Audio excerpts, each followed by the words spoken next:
Hello everyone and welcome to my video lesson today. In today's lesson, we'll discuss types of sentences. Types of sentences means simple, compound and complex sentence. But before going on to that point, let's first know the finite verbs. You must have been taught in class 9 about your finite verbs. And what are the finite verbs? The finite verbs are also called the first verb of the verb phrase. You must have got the idea about the verb phrase. Or it is called the tensed verb. Or it is also called the tense marker because it decides the tense, whether the tense is present or past. We know the tense from the finite verb. That means it is the finite verb which decides the tense, whether it is present tense or past tense. You have already been taught in your earlier lesson about the future time because there is no existence of future tense in English, and we will know something about the finite verbs. Okay, I have given you some examples of finite verbs. Suppose, as in the first example, she swims in the pond. She swims in the pond. Here the verb phrase is swims. This is called the verb phrase. I would like to remind you all here that a verb phrase may have one verb, two verbs, three verbs or four verbs. Here there is a single verb. She swims in the pond. Therefore, swims is the finite verb. And this is the only verb. Therefore, it is the finite verb. If there is a single verb in the whole verb phrase, that must be the finite verb. In the second example, somebody is calling you. Somebody is calling you. There are two verbs here. Is calling. So the verb phrase contains two verbs. Therefore, the first verb is here the finite verb because this verb decides the tense. This verb is the tense marker. And from this verb we know that here present tense is used. In the third example, the children have been playing outside. I have given you an example of three verbs here: have, been and playing. This is the whole three verbs are called the verb phrase. So which verb is in the first have, then been, then playing? Therefore, have is said to be the finite verb. Although there are three verbs in the whole verb phrase, it is the first verb, that means have, decides the tense. It is the tense verb, or it is called the tense marker. And the tense, you know, here is present tense. In the last example, my friend made me laugh. There are two verbs here. You might notice there are two verbs, made and laugh. But the first verb is made. There are various forms of made or make or makes or making. My friend made me laugh. Here the first verb is made and that is the finite verb. And the tense here is, because made is the past tense of make, therefore the tense is here past tense.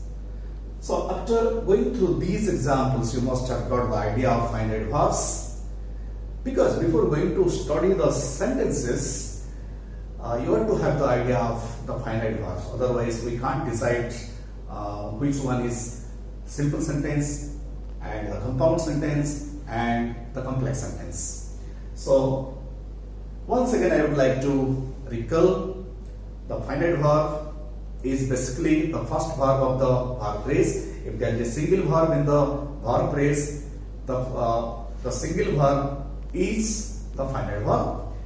If there are more verbs, if there is more than one verb in the whole verb phrase, suppose there are four verbs, it is the first verb of the verb phrase, that is the finite verb. Then we'll go on to clause. What is a clause?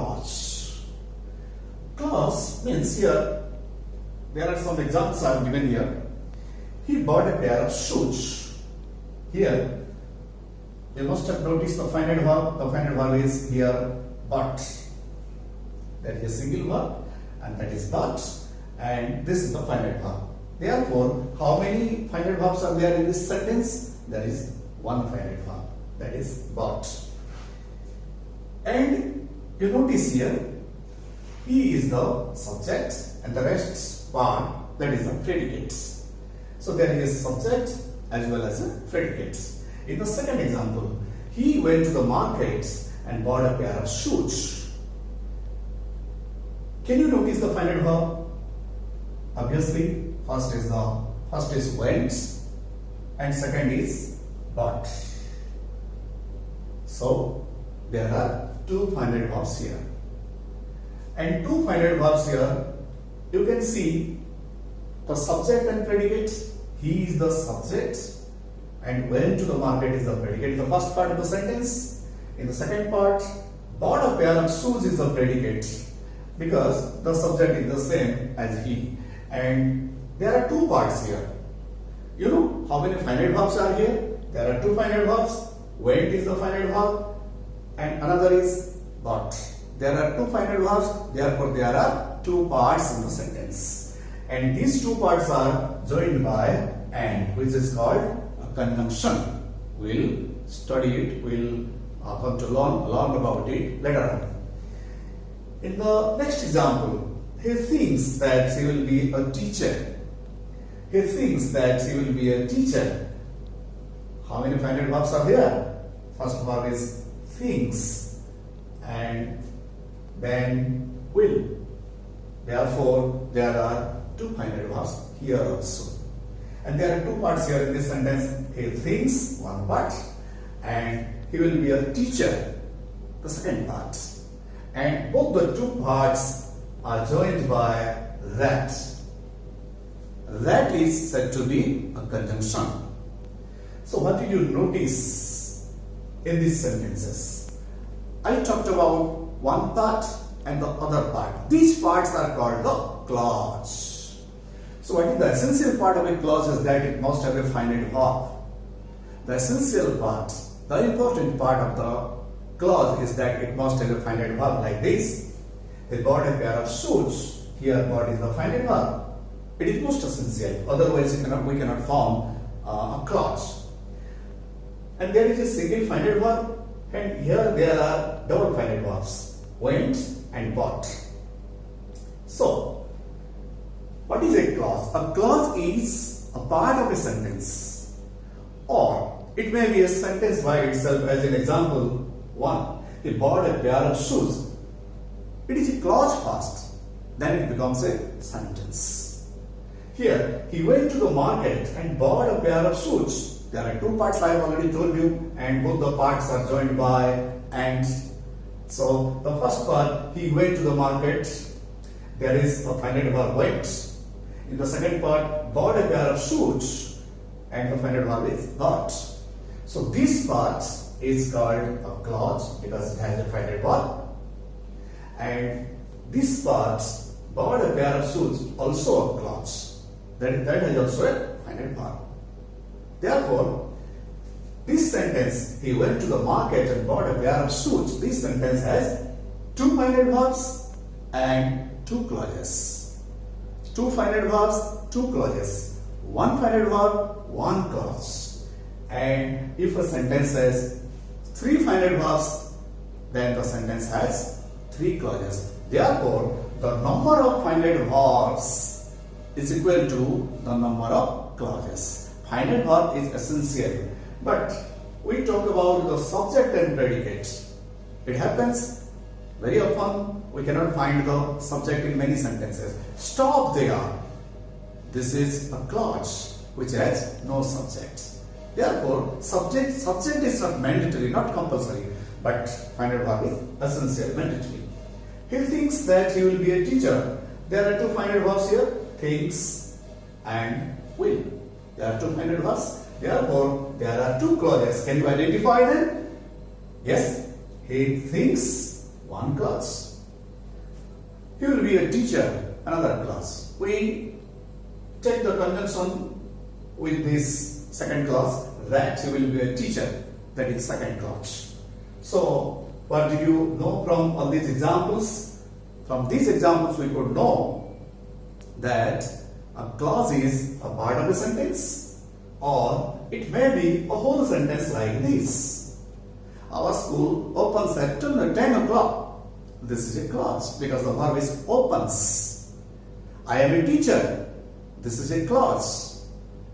First it's a clause, then thereafter it becomes a sentence. So, what did you notice?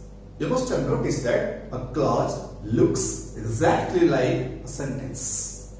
The difference is that here he thinks we cannot call it a sentence because it's a part of a sentence. Therefore, we call it a clause. He thinks that you will be a teacher.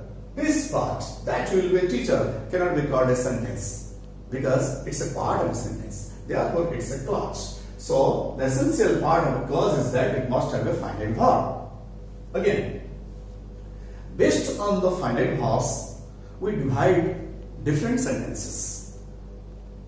Suppose the sentence that has one finite verb, that is called the simple sentence. The sentence that has one finite verb is called simple sentence. And the sentence that has more than one finite verb can be called compound sentence or complex sentence. We will decide it later on. In my other video lessons, I will tell you about the compound sentence and the complex sentence. So here we will focus on the simple sentence. Simple sentence has one finite verb. If the simple sentence has one finite verb, that means it has one finite clause. That is one finite. What do you mean by a finite clause? Finite clause, if there is a finite verb, then that clause becomes a finite clause. That is called a finite clause. So simple sentence, one finite verb, one finite clause. And there is no conjunction there. In a simple sentence, you cannot see any conjunction. The markets are open today. The markets are open today. Here, the finite verb is are.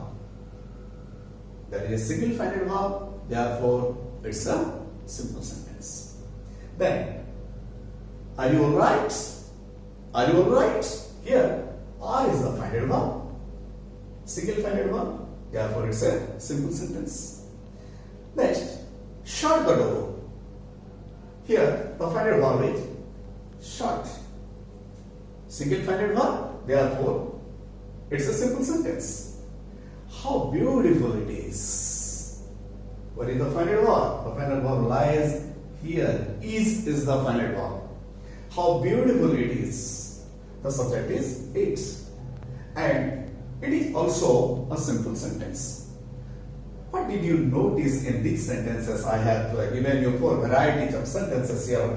The markets are open today. There is a full stop at the end of the sentence. Are you alright? There is a question mark at the end of the sentence. Shut the door. The sentence begins with the verb. In the first form of the verb, shut the door, and there is a full stop at the end. In the last sentence, how beautiful it is, there is an exclamation mark at the end of the sentence. We could decide all these sentences are simple sentences because all of them have finite verbs, single finite verbs. These sentences look different according to the structures or the patterns of the sentences. Because I have used a full stop here a question mark, once again here a full stop, and there is an exclamation mark at the end of the last sentence. So based on these structures, we divide the simple sentence into four categories. That is declarative sentence or statement. The first one is. The second one is interrogative sentence. The third one is imperative sentence. And the fourth one is exclamatory sentences. So, what is a declarative sentence? What is the declarative sentence? The declarative sentence is of course called a statement. That means the sentence that is based on facts, based on facts or an opinion is called a declarative sentence. For example, it may rain tonight. This is an opinion and this is a declarative sentence. Because I'm not sure, but I say it may rain tonight. This is an opinion. And the earth is round. This is a statement. This is a statement, but this is a fact. And my father is very intelligent. These are some of the examples, of the declarative sentences. I am in my study. The teacher is teaching in the class.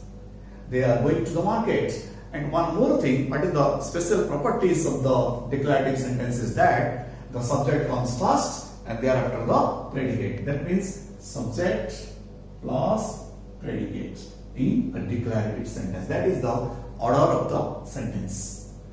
In interrogative sentence, you must have got some idea about the interrogative sentence. You are all acquainted, I think, with the interrogative sentences because they are the question sentences. The question begins with the auxiliary verbs like am, is, are, was, were, have, or modals can, will, would, should, and another one is WH words. So the question sentences, the interrogative sentences are of two types: yes, no questions, because we answer these questions with yes or no, and WH questions. So where is the station? That is the WH question. Is this the way to the station? That is an yes no question. That is yes no question. So that is the interrogative sentence. Next one is the imperative sentence. Imperative sentence means the sentences of order, command, request, suggestion, and so on. These are the imperative sentence. The most important part of the imperative sentence is that it begins with a verb. Verb 1. Suppose I say, open the door. That's an imperative sentence. And you could say it in order. Open the door. The sentence begins with the verb open, which is in the first form, or which is called the verb 1. Be patient. That is also an imperative sentence. Be patient is an imperative sentence. Come here. Go there. Get lost. Bring me a glass of water. These are imperative sentences. And especially the sentences with let at the beginning are also called the imperative sentence. And these are the imperative sentences. The imperative sentences are made negative by using don't before them. Play there. Don't play there. Don't tell a lie. Then don't tell a lie. That is the imperative sentence. Then the exclamatory sentence. We will deal with the exclamatory sentence in a special video. I will prepare a special video, make a special video for this. How to convert the declarative sentences into the exclamatory ones. We will have a special video for that. But I am just giving you an example, a simple example. How beautifully Shreya sings. How beautifully Shreya sings. That is an exclamatory sentence. And we put an exclamation mark at the end of the sentence. That is what we call exclamatory sentence. So these are the 4 different types of simple sentences, but simple sentences: declarative sentence or statement, interrogative sentence, imperative sentence, and exclamatory sentence. Next, we'll see the simple sentences.